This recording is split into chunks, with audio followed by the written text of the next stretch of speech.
చెప్పదలుచుకున్నాం. ఇవన్నీ ఎలా చేయగలుగుతున్నాం? ఎన్ని ఆరోపణలు చేసిన 10 సంవత్సరాలు పరిపాలన చేసినోళ్ళు, 10 సంవత్సరాల అధికారాన్ని చెలాయించినోళ్ళు అడ్డుపడుతూ అక్రమంగా సంపాదించిన సంపదతోని ఎక్కడ పడితే అక్కడ కేసులు వేస్తూ పిటిషన్లు పెడుతూ వీధులెక్కి రాద్ధాంతం చేస్తూ సోషల్ మీడియాలో పెట్టుబడులు పెట్టి బురద జల్లే కార్యక్రమాన్ని చేస్తున్నారు. ఆనాడు ఎన్నికల కంటే ముందు మీరే బాధ్యత తీసుకొని ప్రచారం కల్పించి ప్రజలకు మేము చెప్పిన అంశాలను చేరవేసింది. అధికారంలోకి వచ్చిన తర్వాత అన్నకు అధికారం వచ్చింది, ఇప్పుడు మా అవసరం లేదని మీరందరూ అనుకుంటున్నట్టు ఉన్నారు. అది కాదు. ఈరోజు మన సమస్యల్ని మనమే పరిష్కరించుకోవాలి. మనం చేసిన మంచి పనుల్ని ప్రజలకు మనమే వివరించుకోవాలి. నాకంటూ ప్రత్యేకమైన సైన్యం లేదు, ప్రత్యేకమైన వ్యవస్థ లేదు. నా వ్యవస్థనే మీరు, ఆ వ్యవస్థలో మీరే సభ్యులు, కుటుంబ సభ్యులు. రేపటి నుంచి మీరు కూడా నిన్నటి వరకు మీరు సామాన్యమైన నిరుద్యోగ యువకులు మీ తల్లిదండ్రుల ముందు కానీ, మీ గ్రామ ప్రజల ముందు కానీ, మీ బంధువుల ముందు ఈ రోజు నుంచి మీరు ఆఫీసర్స్, మీరు ఈరోజు ఆఫీసర్గా డిజిగ్నేట్ కాబోతున్నారు. మీ జీవితంలో మీ బర్త్డే మీకు ఎంత ఇంపార్టెంటో, మీ జీవితంలో ఈరోజు మీరు డిజిగ్నేట్ కాబోతున్నారు ఆఫీసర్గా.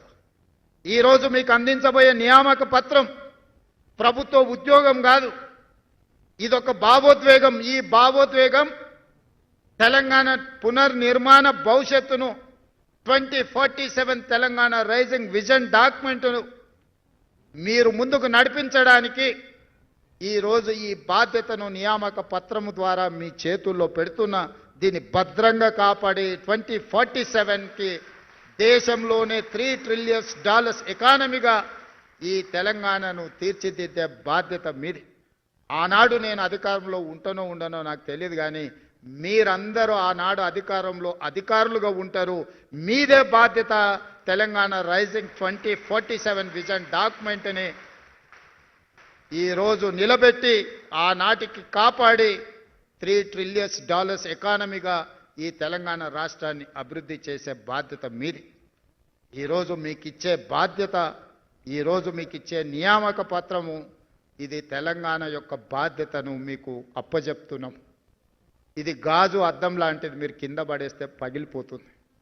ఈరోజు తెలంగాణ గుండెకాయ సచివాలయంలో పనిచేయడమే కాదు, మారుమూల ప్రాంతాలలో మీరు పనిచేయబోతున్నారు. రేపటి నుంచి మా ఆడపిల్లలు అందరూ అత్తగారింటికి పోతారు, ఉద్యోగం వచ్చింది కాబట్టి పెళ్లి చేసుకొని. వాళ్ళ జీవితంలో అత్తామామలు వస్తారు, మరి అత్తమామలనే చూసుకోవాలి, తల్లిదండ్రులను చూసుకునే బాధ్యత లేదా అని మీరు అనుకుంటే, ఈనాడు తల్లిదండ్రులు కొడుకైనా బిడ్డైనా సమానంగా చూసుకుంటారు.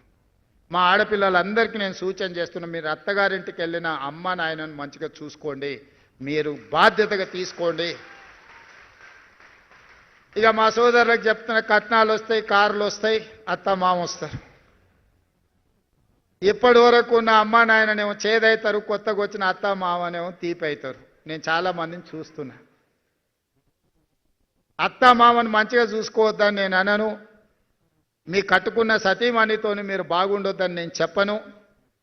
కానీ మీరు అధికారులు అయిందంటే మీ తల్లిదండ్రుల యొక్క కష్టము, శ్రమ, వాళ్ళ రక్తాన్ని చెమటగా మార్చి మిమ్మల్ని భుజాల మీద మోసిండ్రు కాబట్టి ఇవాళ మీరు అధికారులు అయ్యింది.